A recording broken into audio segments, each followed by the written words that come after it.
அன்பார்ந்தவர்களே, இந்த நற்செய்தி வாசகத்தில் நம் ஆண்டவர் இயேசு கிறிஸ்து ஒரு வித்தியாசமான செயலை ஒன்று செய்கின்றார். ஆலயத்திற்கு சென்று அவர் ஜெபிக்கவில்லை. ஆலயத்திற்கு சென்று அங்க பிரசங்க வைக்கவில்லை. ஆலயத்திற்கு சென்று அங்கிருந்த மக்களுக்கு அற்புதம் செய்யவில்லை. மாறாக காணிக்கை பெட்டிக்கு எதிரே உட்கார்ந்து கொண்டு யார் எவ்வளவு காசு போறா என்பதை உற்று நோக்கி கொண்டிருக்கின்றார்.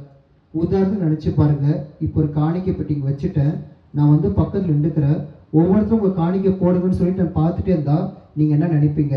என்னோட ஃபாதரு இப்படி நினைக்கிறாரு, சரி கொஞ்சம் போறது எக்ஸ்ட்ரா போடும், ஃபாதர் தப்பா நினைச்சுப்பாருன்னு சொல்லி கண்டிப்பாக நினைப்பீர்கள். அன்பார்ந்தவர்களே, ஏன் நம்ம ஆண்டவர் இயேசு கிறிஸ்து அதற்கு எதிராக உட்கார்ந்து கொண்டு இப்படி காணிக்கப்படுவதை அவர் பார்க்க வேண்டும் என்பதை நாம் சிந்தித்து பார்க்க வேண்டும். அன்பார்ந்தவர்கள், அந்த காலகட்டத்தில் காணிக்கை பெட்டி என்பது நாம் இருக்கிறது போல எல்லாம் கவர் பண்ணி அப்படி இருக்காது. மாறாக அது பார்ப்பதற்கு எக்காலம் போல பார்ப்பது மேல அகலமாகவும் கீழே குறுகியதாகவும் இருக்கும். அந்த காலகட்டத்தில் இப்பெல்லாம் நம்ம கிட்ட பார்த்தோம்னா 100 ரூபாய் நோட்டு, 500 ரூபாய் நோட்டு என்று சொல்லி நோட்டுகளாக இருக்கின்றன. அந்த காலகட்டத்தில் வெறும் நாணயத்தை வைத்துதான் அங்கே மதிப்பீடு செய்து கொண்டிருந்தார்கள். அப்படி அந்த காணிக்கை பெட்டி என்பது வெண்கலத்தான அந்த காணிக்கை பெட்டியாக இருந்தது. ஒவ்வொரு நாணயமும் அப்படி போடும் பொழுது அங்கே சத்தம் கேட்கும். அந்த சத்தத்தை வைத்துக்கொண்டே அவர்கள் எந்த அளவுக்கு காணிக்கை போட்டார் என்பதை அனைவரும் அங்கிருந்த எருசலேமில் இருந்த மற்ற மக்கள் பார்த்து வியப்பிடிப்பவர்கள்.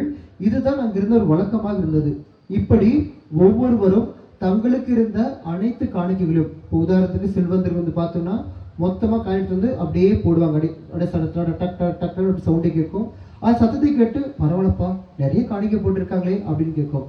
அப்படிதான் அந்த ஏழை கேட்பனும் தன்னிடம் இருந்த அந்த 2 செப்பு காசுலையும் அங்கே போடுகின்றார். அந்த செப்பு காசு போட்டோம்னா அந்த பழைய காலத்துல அந்த 20 பைசு 10 பைசாலாம் போட்டோம்னா சவுண்டே கேட்காது.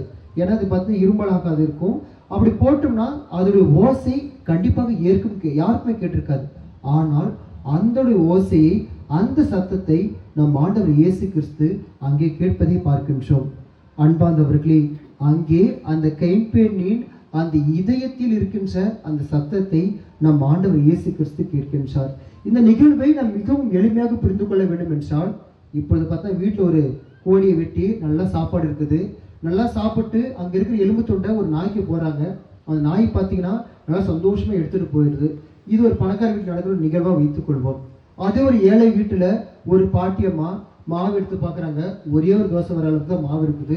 சரி தோசையை சுடுறாங்க. சுட்டதுக்கு அப்புறம் பார்க்குறாங்க, பக்கத்து வீட்டு ஒரு குழந்தை உணவில்லாமல் அழுந்து கொண்டு இருந்துச்சு.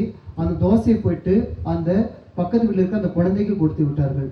இதில் யார் கொடுத்தது அதிகம்? இப்ப எலும்பு போட்ட அந்த பணக்கார வீட்டை கொடுத்த அது அதிகமா, அல்லது சாதாரண ஒரு தோசை கொடுத்த அந்த ஏழை அந்த பாட்டியம்மா பெரியவர்களா? அன்பார்ந்தவர்களே, நாம் அங்கே மதிப்பீடு செய்வது பணத்தையோ பொருளையோ அல்ல, மாறாக அங்கு இருக்கின்ற தியாகத்தை நாம் பார்க்க வேண்டும். அந்த பாட்டியம்மா செய்த அந்த தியாகம் தான் மிக பெரிதாக இருக்கின்றது. அன்பார்ந்தவர்களே, இந்த உலகம் நமக்கு சொல்லி கொடுக்கின்ற ஒரே ஒரு விஷயம், தன்னிடம் எவ்வளவு இருக்குது, உங்கள்கிட்ட எவ்வளவு சொத்து இருக்குது, எவ்வளவு காசு இருக்குது, உங்கள்கிட்ட எத்தனை பெரிய நபர்கள் இருக்கின்றார்கள் என்றுதான் உலகம் நமக்கு கற்றுக் கொடுக்கின்றன.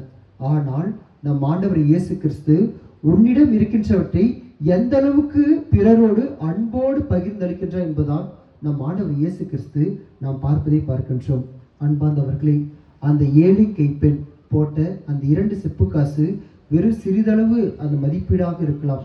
ஆனால் அந்த பெண் கொடுத்தது அந்த வெறும் காணிக்கை 2 செப்பு காசு மட்டுமல்ல, மாறாக தன்னிடம் இருந்த அந்த பயத்தை அந்த இறைவன் முன்பாக காணிக்கையாக கொடுக்கின்றார். நாளைக்கு எனக்கு என்ன நடக்கும்னு தெரியாது, நாளைக்கு உணவு இருக்குமா இல்லைன்னு தெரியாது, அதை அனைத்தையும் பொருட்படுத்தாமல் அதை அங்கு காணிக்கையாக போடுகின்றார். நாளைக்கு எனக்கு பாதுகாப்பு இருக்குமா, உயிர் பிரிந்துவிடும் என்று தெரியாமல் அதை அனைத்தும் நினைத்து பார்த்து அங்கு காணிக்கையாக போடுகின்றார். தனது வாழ்க்கையே கடவுள் பாதத்தில் நினைத்து கொண்டு அங்கே காணிக்கையாக போடுவதை பார்க்கின்றோம். அன்பார்ந்தவர்களே, அந்த கைப்பெண் செய்த ஒரே ஒரு காரியம், கடவுளை நம்பி தன்னிடம் இருந்த அனைத்தையும் அங்கே காணிக்கையாக போடுகின்றார்கள். நாமும் பல நேரத்துல கடவுளை நம்புகின்றோம் என்று சொல்கின்றோம், ஆனால் கடவுள் தந்த பொருளை தான் அதிகப்படியாக நம்புகின்றோம். நமக்கு அந்த கடவுள் கொடுக்கின்ற ஒரு வேளை நமக்கு ஆசீர்வாதம் கொடுத்த அந்த பணத்தின் மீது நாம் நம்பிக்கை வைக்கின்றோம், ஆனால் பல நேரத்துல கடவுள் மீது நம்பிக்கை வைப்பதில்லை. அதே போல கடவுள் நமக்கு கொடுத்த அந்த பதவியின் மீது நம்பிக்கை வைக்கின்றோம், ஆனால் நம்ம கடவுள் மீது நம்பிக்கை வைப்பதில்லை.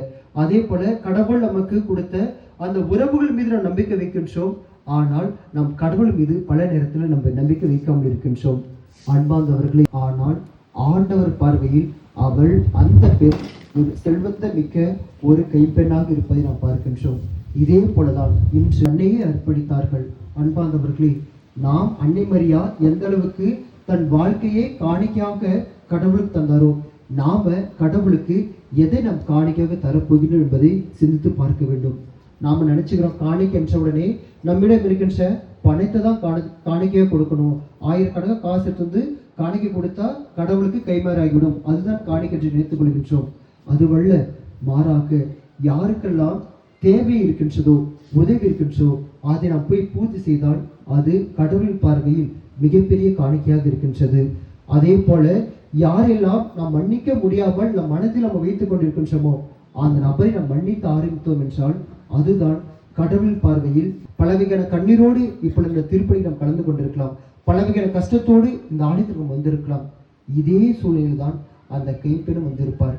தன்னிடம் இருந்த அனைத்தையும் இழந்தாலும் பரவாயில்ல, கடவுள் பார்த்து கொள்வார் என்கின்ற நம்பிக்கையில் அந்த கைப்பெண் தன்னிடம் இருந்த அனைத்தையும் கொடுத்தார். அதே போல நாமும் அன்னை மரியாள் கடவுள் மூலியமாக நம்மை பார்த்து கொள்வார் என்கின்ற அந்த நம்பிக்கையில் நாம் முழுமையாக நம் கடவுளும் ஒப்புக் கொடுப்போம். நம்முடைய வாழ்க்கையை, நம்முடைய செயல்களை, நம்முடைய சொற்களை, தம்மிடம் கொடுக்கப்பட்ட ஆசீர்வாதத்தை நாம் எப்பொழுது கடவுள்கிட்ட கொடுக்கின்றோமோ, காணிக்கையாக கொடுக்கின்றோமோ, அதை பன்மடங்காக அவர் நிறைவேற்ற என்ற நம்பிக்கையில் நாம் இந்த தெய்வீக திருப்பலியில் பக்தியோடு பங்கேற்போம்.